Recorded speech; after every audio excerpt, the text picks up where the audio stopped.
I guess just to start, any update on that? No, I haven't talked to medical yet. What did she happen on the play? To be honest, nothing. Like, there's so much going on, so I really have no intel. I just saw that obviously she couldn't get up. Yeah. So. What's that like for you as a coach, seeing that, and you're leading 2-1 at that point? Just the emotions for your team, and thinking of what do you do to keep them in the game? Yeah, it's just part of the game, but it feels a little like sometimes it's just what we face this adversity at different points, and sometimes have different challenges. But I think for us as a group, we continue just to form ourselves as a team, and we've said we got to do this together. And the variables be tossed at us. There's all sorts of variables constantly being tossed at us, and that was another one. So certainly, you never want to see a player get injured on either team. You never want to see that.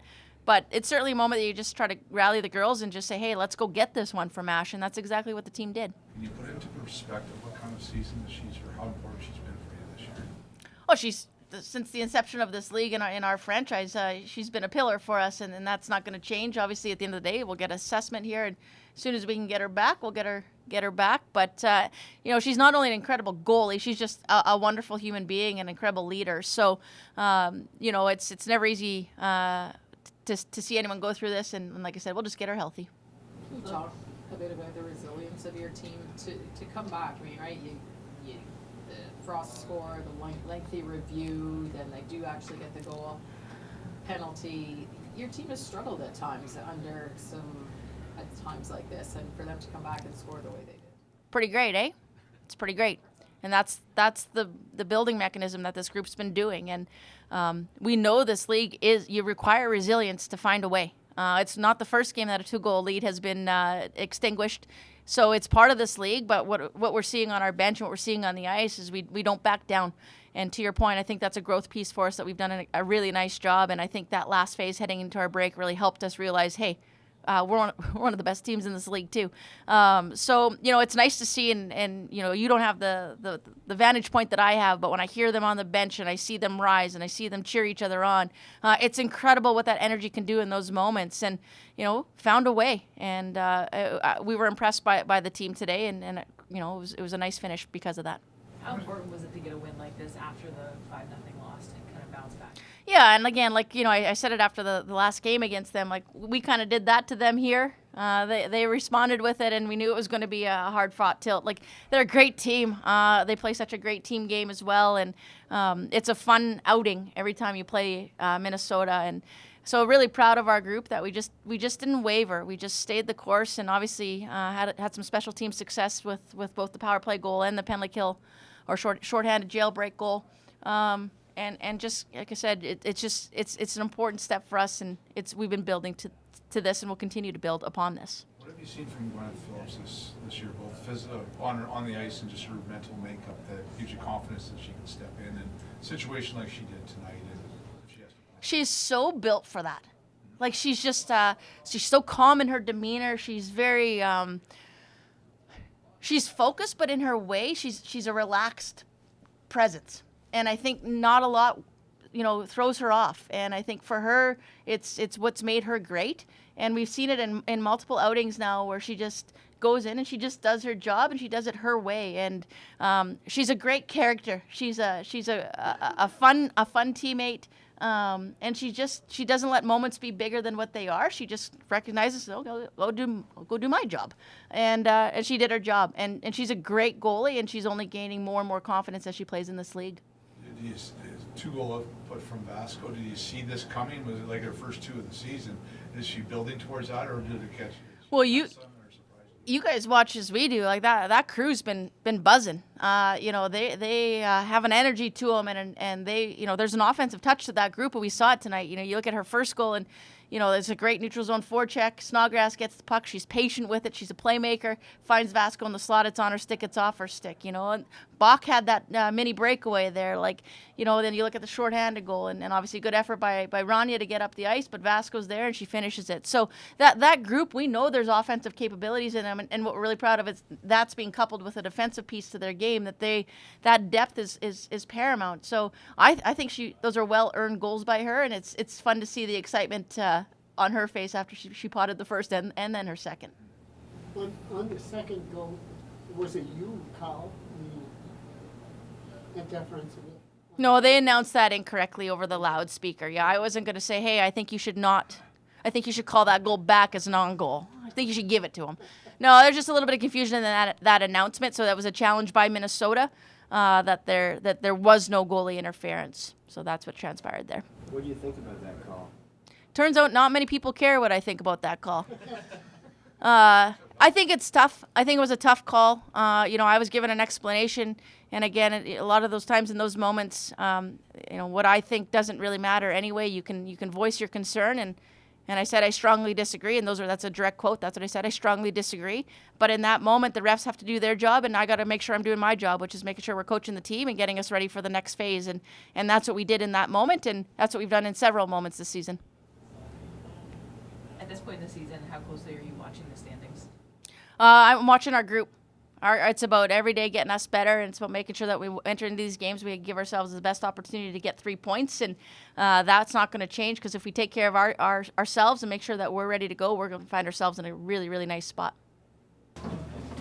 I guess just your thoughts on the team's ability to kind of come back after seeing Mash leave and then score a jailbreak goal for a win. Yeah, I mean, it's unfortunate seeing Mash go out, but we have huge confidence in Gwen going in there, and I think we rallied as a group, and it showed on the ice today. We have such confidence in everyone on our bench. We're a family, and we run through a wall for each other, so that's just how we play. How does the jailbreak goal rule change the penalty kill for you? Change the approach at all?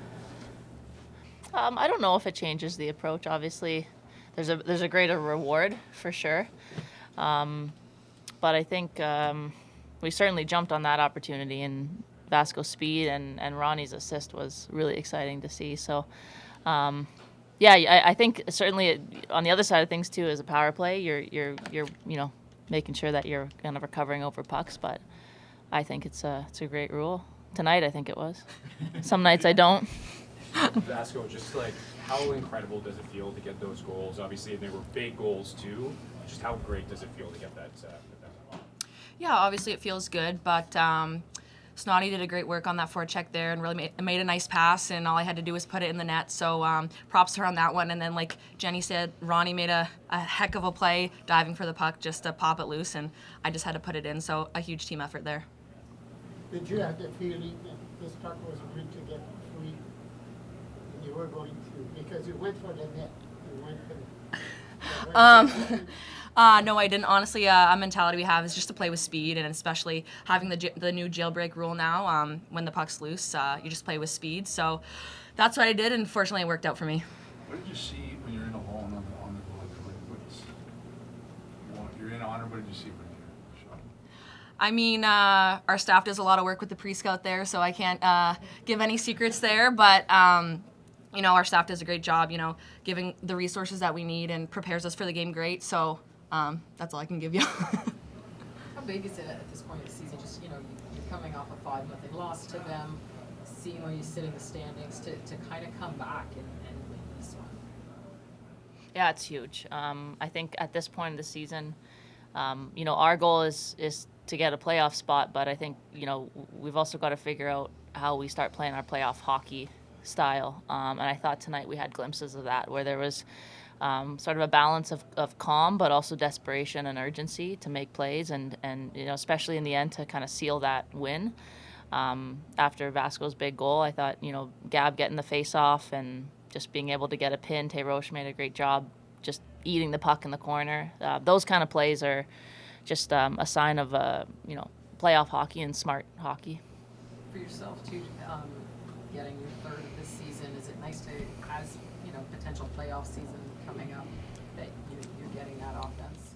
Yeah, I mean, you always want to be able to contribute, certainly, and I think I think there's been stretches where I've needed to be a lot better for this team, so it was nice to have a game where I felt like all the lines were rolling, contributing, and just to be a part of that and play with some speed. Can you kind of describe what's going through your minds during that goal review? Is it handy to give you kind of convincing yourself that it's going to be? No, we're just talking about either way, just being ready. So we were chatting a bit if we got a PP, what we were gonna do, and just if it goes the other way, just to not be frustrated about it.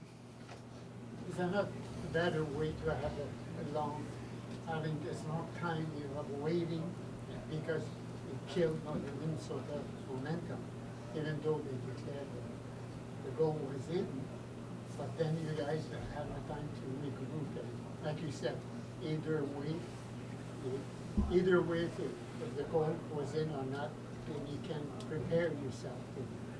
And I think maybe that's what happened.